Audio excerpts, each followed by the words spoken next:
E se a maior fraqueza de um cristão não fosse um ataque de fora, mas na verdade algo que se guarda por dentro, hoje a gente vai mergulhar num capítulo do livro Kryptonita que explora justamente essa ideia, o perigo real do pecado que é deixado de lado.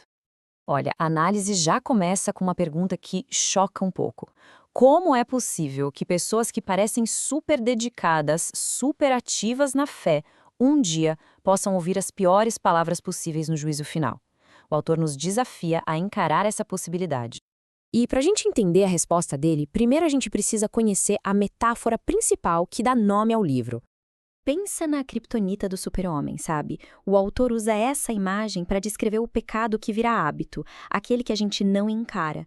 É uma força que vai drenando a nossa vitalidade espiritual, sabe? É aquele ponto fraco que, se for ignorado, pode levar a um verdadeiro colapso. O autor até conta uma experiência pessoal para ilustrar isso.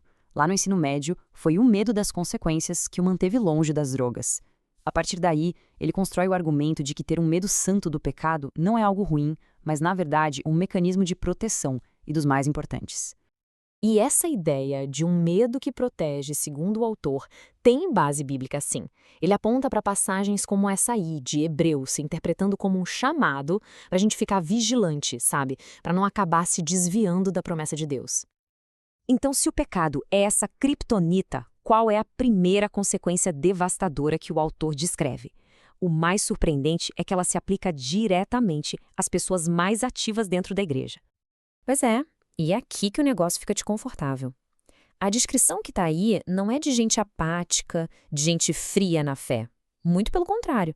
Com base em Mateus 7, o autor ressalta que os rejeitados são pessoas fervorosas, que servem ativamente e declaram a sua fé com todas as letras. E então vêm as palavras chocantes, que, segundo o autor, essas mesmas pessoas vão ouvir. Essa frase, "afastem-se de mim", é apresentada como um dos alertas mais sérios de toda a Bíblia. Então, o ponto crucial está todo nessa definição. O autor argumenta que o que decide tudo não é a falta de paixão, mas sim a prática da anomia, da iniquidade. É a condição de viver desrespeitando a palavra de Deus de forma habitual, como se as leis dele não valessem. Essa tabela aqui resume perfeitamente a distinção que o autor faz. De um lado, a gente tem a atividade religiosa, a casca, o que se vê por fora. Do outro, a realidade interna, a obediência. De acordo com a análise, é essa desconexão que é tão perigosa, porque no final das contas, o que importa de verdade é a realidade do coração. Mas essa responsabilidade toda não é igual para todo mundo. O argumento fica ainda mais profundo quando foca num segundo grupo que carrega um peso ainda maior, os líderes e mestres, que aqui são chamados de comunicadores. A base para essa responsabilidade maior vem dessa passagem de Tiago. A ideia é bem clara: o julgamento é mais rigoroso para quem ensina, e a negligência, segundo o autor, pode ter consequências eternas. E a análise fica ainda mais séria quando ele busca o profeta Ezequiel. A interpretação que ele apresenta é de uma escolha dura, bem dura. Deus responsabiliza diretamente os líderes por aqueles que eles deixam de advertir sobre o pecado. Nesse contexto, o silêncio não é mais neutro, ele se torna cumplicidade. E aqui está o coração da crítica dele. Ele acredita que qualquer apresentação do evangelho que não tenha um chamado claro ao arrependimento do pecado não é só incompleta, ela é perigosamente enganosa. Ela oferece uma falsa sensação de segurança.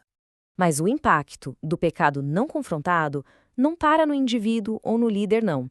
O autor argumenta que ele se espalha e acaba afetando a comunidade inteira. A lógica que ele apresenta é a de uma reação em cadeia.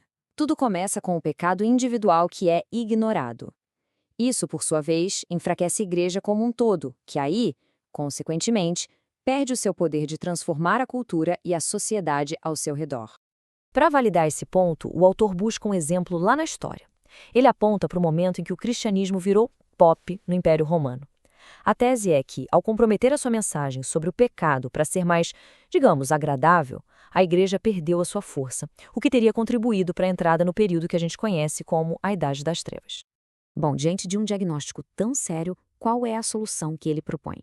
A análise termina com um chamado urgente à ação, tanto para cada crente individualmente quanto para os líderes. Esse número que está aí no slide é apresentado como uma evidência poderosa.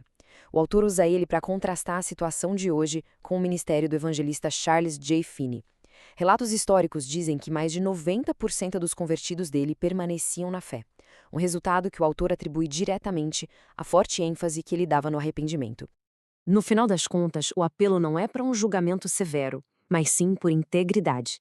A defesa é pela proclamação da verdade completa do Evangelho, o que inclui o arrependimento.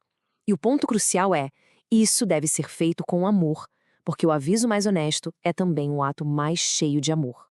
A análise se encerra, então, deixando essa pergunta bem pessoal para a gente refletir. É um desafio para que se considere a responsabilidade de cada um, segundo a visão do autor.